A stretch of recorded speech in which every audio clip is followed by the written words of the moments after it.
Yo, kamusta kayo mga friends? Kung malulupit. Ngayong araw ay pupunta ulit ako kay Boss Wayne kasi nami-miss na naman siya ng aking motor. Yun yung hindi ko napagawa nung last time. Ngayon ko dadalhin. Sabi ko, makapasko ako pupunta. Oh, makapasko pa rin naman to, kaso medyo matagal na nga lang.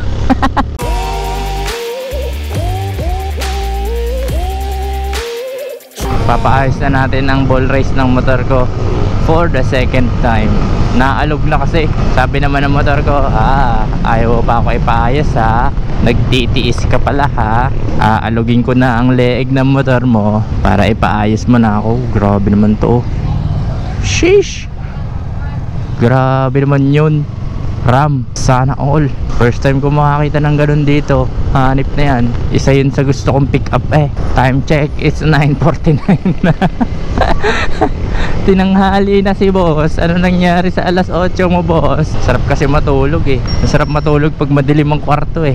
Hanip na yan talaga. Kala mo lagi madaling araw pa, kahit alas 7 na ng umaga. Kulimlim na naman. Wala akong tapaludo. Bakit every time na lang napupunta ako lipa? Ganito lagi yung panahon. Ang galing-galing. Meron na kaya dito? Makadaan nga dyan mamaya. Meron ako bagong kinakahumalingang motor na hindi ko mabibili kasi ako'y nag-iipon. Hanip na yan. Gusto kong bumili ng motor pero hindi ko bibili kasi ako'y nag-iipon. Nakakita ako ng Honda Giorno. Lumabas na dito sa Pilipinas. Bagong kakabaliwang motor na naman mga boss. Yan nakikita ko na yan. Ay, nakaambawn. Labo nakikita ko na yan ng mga panahong 2024, 2023, parang ganun. Hindi ko matandaan masyado. Parang nakakwento ko na rin yan dito sa mga vlog ko eh. Hindi ko lang din matandaan kung kailan. Parang may nagtatanong sa akin kung ano daw scooter yung maganda pan daily at pamasok. At isa yan sa mga gusto kong motor na makuha, Honda Giorno. Kaso nung mga panahon na yun, wala pa dito sa Pilipinas. Nung mga panahon hindi pa ako nag-iipon. Ay naku po, isa yan sa pinakakinahumilingan kong scooter talaga. Aerox, ADB, tsaka Giorno. Yan yung tatlong pinakagusto ko scooter. Tapos nga ngayon siya lumabas dito sa Pilipinas, 'di ba? Ang sweet, timing na timing. Sobrang ganda kasi ng looks niya para sa akin lang mga friends. Ito yung opinion ko lang. Okay lang na hindi kayo sumang-ayon sa akin. Pero mas gusto ko yung itsurahan niya kaysa sa Patio. Mas modern classic tignan yan, Giorno na yan kaysa sa Patio eh. Ang ganda nung headlight. Ang ganda nung tindig niya. Sobrang ganda talaga mga friends. Tapos ang mura pa. Classic bike na 125cc. Tapos 101 yung SRP. 'Di ba? Sabagay, mas mura naman yung Giorno. Yung Patio. Pero naka-ABS yung mga friends. Naka-ABS yung Honda Giorno Plus. Tapos ang gaganda pa ng kulay. Oh my gosh, the best yung kulay white. Tapos ang elegant tingnan nung kulay itim at saka kulay cream. Grabe, hanip na yan talaga Honda Giorno. Sana ay mag-produce pa rin sila sa mga susunod na panahon kasi pagdating ng araw na hindi na ako nag-iipon at nag-i-invest, bibilhin ko talaga yung motor na yan. Kahit yan luma na. Tsaka siguro naman may babago silang ilalabas na na model ng Giorno 2027 version, mga ganon, di ba? Tapos meron pang isa pero wala pa yun dito sa Pilipinas. Yung Honda Stylo ba yun? 160 yata yun, 180. Grabe yun. Ganda rin. Hanip na yan. Ang ganda ng tindigan ng mga Honda classic na modern classic na bike, scooter. Kakaiyamot. Naiyamot no? What a peaceful day. Sayang kung mapera tayo sana isa tayo sa mga kauna-unahang naka Honda Giorno dito sa Pilipinas. Ginagawa yung project bike sa ibang bansa kasi sobrang ganda naman talaga mga friend. Una ko yung nakakita, kulay dilaw. Yung una kong nakitang Giorno sa Facebook, kulay dilaw, na naka full build na mga friends, naka all-in na lahat. Tapos ang ganda ng talaga sobrang linis ng build. Hindi ko lang alam kung makikita ko pa yun ulit. Hindi ko kasi na-save. Pero grabe, sobrang ganda ng motor na yon. Manghang-mangha talaga ako sa itsura ng motor na yon. Kahit sabihin na yung pang bayan-bayan lang siya, hindi ko naman talaga yun ilalayo eh. May motor akong pang malayuan takbo eh. Mapapasabi ka na lang talaga ng grabe ang ganda. Yun na yung pangarap na motor ko ngayon. Honda Giorno. Yung iba nga nakikita ko na sa may mga nakikita ko sa mga Facebook at saka sa mga group, mga owner ng patio, nagse-sell sila ng patio. Binebenta na nila yung mga patio nila, tapos reason for selling Honda Giorno. Grabe yun. Grabe naman talaga yung itsura mga friends. Ewan ko, sobrang na-appreciate ko yung engineering yung architecture ng motor na yun. Grabe. Andun pa rin yung niya eh, yung looks niya na Giorno talaga, na classic talaga. Pero haluan mo ng modern, grabe, modern classic. Laway ka talaga sa motor na yun. Meron ka nun Honda Giorno tsaka Honda Stylo. Grabe. Hanip na yan. Magkano kaya yung Stylo pagka nagkapera tayo, Snow? Madadagdagan kayo. Madadagdagan ka. Magkakaroon ka ng kapatid. Magkapera lang talaga tayo. Extra, yung extra ha, hindi yung yung budget, extra money. Kaso gusto ni Commander pag nagka-budget kami, ang gusto ni Commander 4 wheels na. Uminit na mga boss. Grabe ang iliko ng motor ko, kakainis. Ang ganit iliko. Pinanghali na ako. Mabilis lang naman siguro Nandun na daw si Gadlan, yung naka-sniper ABS na lagi ko din kasama sa ride. Wala naman daw customer pa. Kakauwi lang daw ng mekaniko ni Boss Win, galing Bicol. Sana ako mga boss. Wala tayong tapalodo. Wala akong mapapagkabitan ngayon ng tapaludo ko. Hanip na yan, ng tire hugger. Kasi palit pa kasi ng chain adjuster eh. Wala, hindi ka makakapasok boss, hindi ka pinagbigyan. Ay nako, ang layo ko pa. Ang plaka ko, ayun nga pala mga friends, meron nga pala akong na release na yung ORCR ng motor kong original sa casa. Baka kapuntahan ko rin mamaya pagka uwi ko. At sana andun na rin yung plaka, kasi temporary pa lang rin ang plaka ko. Pero yung sa kapatid ko 2022 din nirelease yung kanyang motor, pero meron na yung plaka. Daming sasakyan dito sa Limire, pagkakabanas. Ganun pala, hulugan kasi yung motor na to nung kinuha ko, hulugan siya. Hinold ng bangko yung ORCR ko na original. So ngayon tapos na siyang hulugan, nirelease na siya. Andun na sa casa na preferred branch ko. So kukunin ko mamaya para may original tayo na ORCR. Ano ba mas maganda mga friends? Tanong lang, ano ba mas magandang dalhin, photocopy o orig? Kapag pag may orig na kayong ORCR, mas maganda ba dalhin yung orig o photocopy lang? Tapos malapit na nga pala ulit ako magparehistro ng motor. Tapos meron pa nga palang lalabas ulit na isang motor, Aerox naman, Aerox Turbo. Grabe na talaga. Mas maganda lang yung itsura nung B2, pero sa features wala hirap mamili ngayon ng mga motor lalo na kung wala ka namang pambili. Pero kung sa itsura, mas gusto ko yung itsura ng B2 na Aerox. Pero kung feature talaga yung pag-uusapan mahirap kasi pag sa features ka talaga nadadala. Isipin mo, automatic na may cambio, pwede kang mag downshift pag nabibitin ka sa uhunan. 155cc na scooter na may cambio, YAMT, Akala ko nga yung YAMT na yun sa ano lang ilalagay eh, sa MT-09 lang tsaka MT-10. Ang alam ko doon lang nila ilalagay yun eh, pero nilagay sa Aerox mga friend. At ang alam ko yung NMAX Turbo ganun din, ang alam ko lang ha, pero hindi ko rin sigurado. Kaya yung mga enthusiast ng mga scooter na yan, talagang palakpak ang tenga ng mga yan. Mga features na sa kotse nilalagay na sa motor. Although may mga ganyan na rin namang motor dati, pero gaya ng ano, Honda XADB, di ba? Ang XADB ganun din, may cambio na rin siya. Ang ADB nga eh, downshift tsaka upshift eh.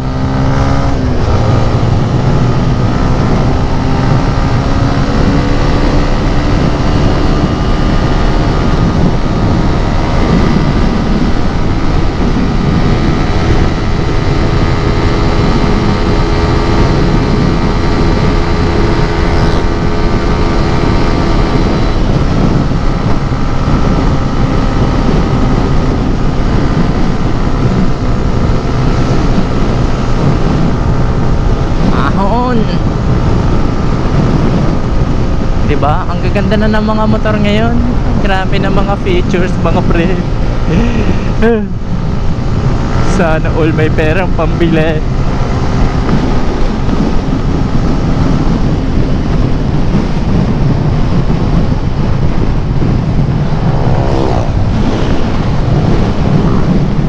Doon pa nga lang sa ano, yung sa Winner X na yung ABS Racing, ganda rin kaya nun.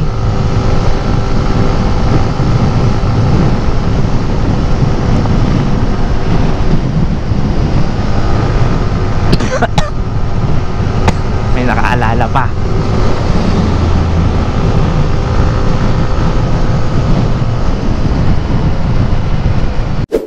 Nararamdaman ko nang malapit na ako. Dito na tayo sa pinaka peak ng ating biyahe. Mapapakanta ka na lang talaga sa ano eh, sa traffic eh. Baus, oh lupit ni kuya oh. Itinaas na dun sa kabila yung ano, yung tricycle. Hanep ay taas oh. Galing. Husay ni boss. Mahusay, mahusay. O diba? Hindi na ako gumamit ng Google Maps. Alam ko na kung saan. O diba? Tama ako. Ang galing-galing ko.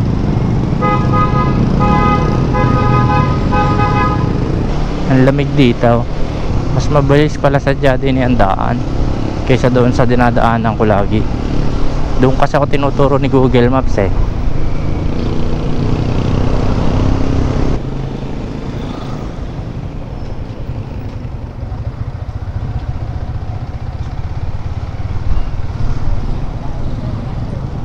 Boss, ball race. Ball race. Dito na tayo mga boss. Wah. Maaga pa ako eh. Nagpulong kayo pupunta kayo parehas Ang usapan nga namin alas 7 eh.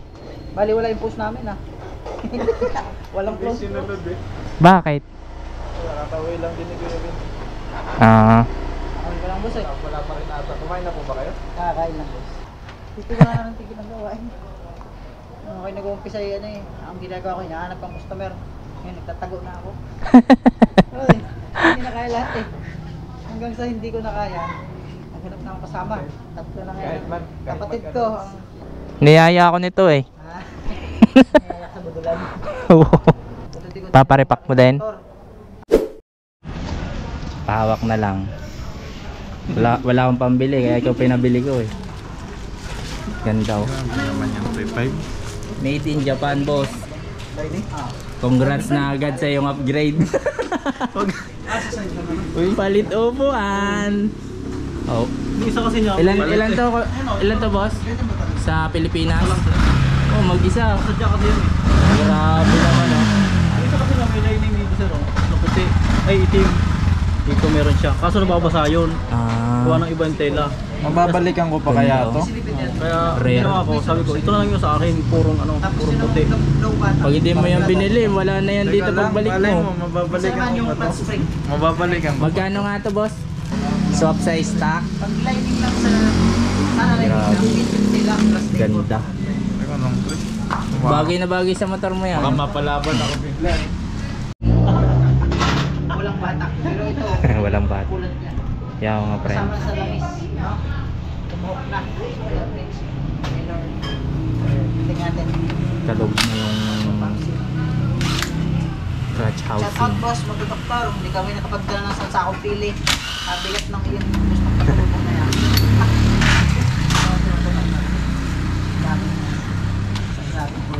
Ayan boss, tingnan natin lining.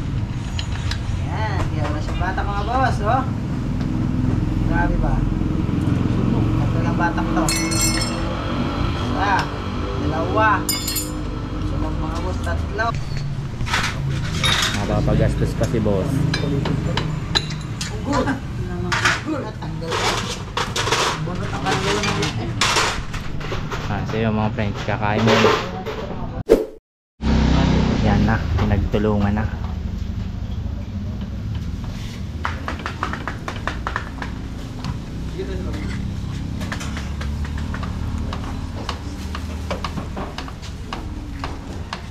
Laka, tanggal ng ulo nito.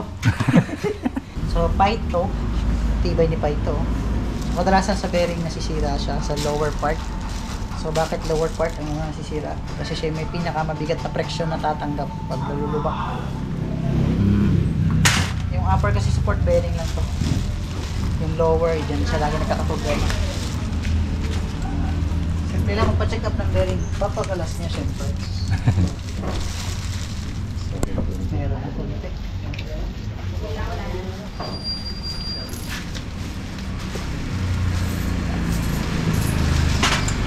Ayan o. Meron, lalim na. Ayan o. May kanto na ba? Ayan. Bunasan natin mga boss.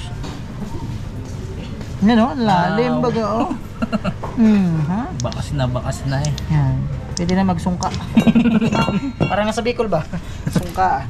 Lalim na boss, palit na talaga. Ikas ka number boss. Yes, pero sir. So mga friends, Gagawin natin lahat. ang lalim na. Yan mga friends, oh. Ang lalim. Sulit na sulit ang ball race. Souvenir na tayo. Tapos na. Oo nga. Ayos na ulit. Pwede na ulit gawing adventure bike. Ha? Pwede na ulit gawing adventure bike. Pwede na ulit. Hindi na suot ang helmet. Hindi na ako nagay na. Good deal na ulit yan, good deal. Papalit na lang guys. Kalog na eh. Tama ang remat ko. Makakamay na eh. Grabe ba? 22,000 kilometer. Air filter. Mual. Putik na eh. Good deal mga boss. Sulit na sulit. 22 kay Odo. Spark plug. Pwede pa pero palitin na. Yan, itong bago. Yan, good na. Palit spark plug mga boss. Air 2000. Mapula pa rin eh. Ano lang siya sa gano'n? Shell. Nice eh, parang kaya pa 1,000 ulit eh. Oh, lab na. Pwede ko sa tricycle. Hindi lang ang ano? Na? Wala, dito.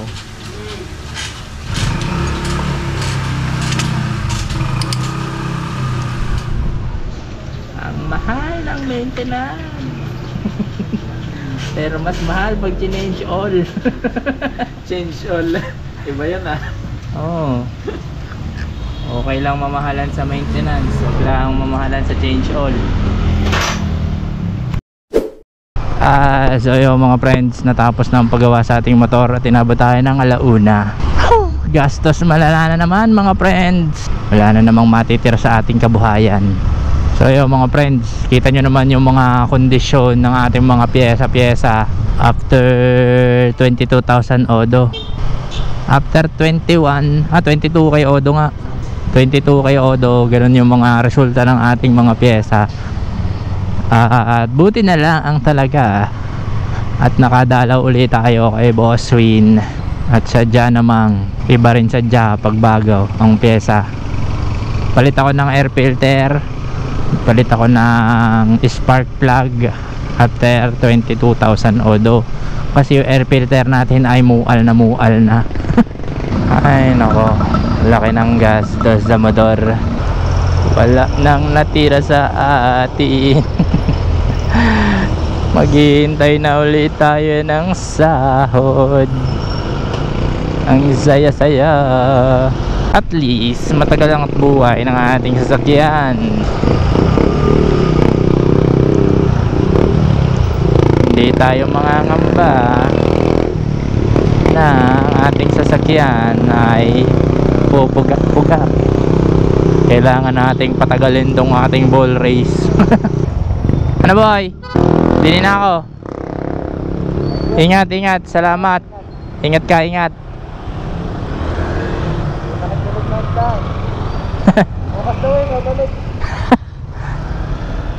Ingat. So ayun mga friends, let's go home na. At baka abutin pa tayo ng ulan. Pupunta pa nga pala akong Balayan eh. Kukunin kong ORCR nitong motor na to. Sinong may sabi na matipid pag may sasakyan, lalo na pala pag may 4 wheels. Ngayon, sa gastos natin sa maintenance ng motor, parang nakakapangamba mo nang bumili ng 4 wheels. Saka na lang mga friends. Pero ang sarap sa pakaramdam nung ng bagong buhiya at saka air filter. May pinagbago rin talaga. Mararamdaman mo talaga. Sarap. Next gasto sa motor ulit is paparehistro. February, last week ng February, no. Oh yes sir. So mga friends, nakita nyo naman yung mga pinagawa ko dito sa motor ko. Yung mga naging condition, no. Siguro yun na lang muna ang vlog natin, pero papakita ko rin sa inyo yung pinaka naging performance, kumbaga kung iisipin performance siya. Dito tayo sa una kasi baka may liliko dun pa kanan eh. Okay naman, naayos yung problema ko sa ball race. Tsaka yun nga,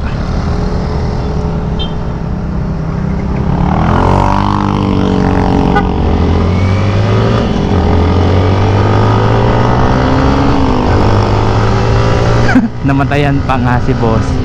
Ano nga ba sinasabi ko? Yun, na-resolve yung problema sa ball race. Wala ang wiggle, pwede na magbitaw ng kamay pag may aayusin ka. Pero kung may aayusin ka, mas maganda tumubi ka muna, tigil muna kesa magbitaw ng kamay. Yun. Tsaka ayun nga, isa pa napansin ko dito sa motor is parang medyo mahina na yung battery, no. Kanina tinesting yung busina nang hindi buhay ang makina, alanganin mahina. Pero nung binuhay ang makina tapos tinesting yung busina, malakas na uli yung stock. Yun, kaya sa pakiramdam namin palitin na nga sadya, utay-utay. At ito namang maintenance na to is necessary siya para sa ganda ng takbo ng motor natin.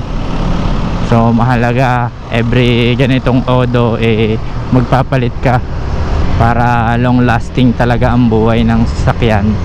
Sarap ulit gamitin ang motor ko talaga. Yan mga friends, wala wiggle-wiggle ang motor ko. Although nawala naman siya nung nagpalit ako ng gulong, pero iba na rin talaga yung stability nito ngayon no napalitan ng ball race. Tagal din mula October hanggang ngayon bago ako nakapagpalit ng ball race. Tagal din.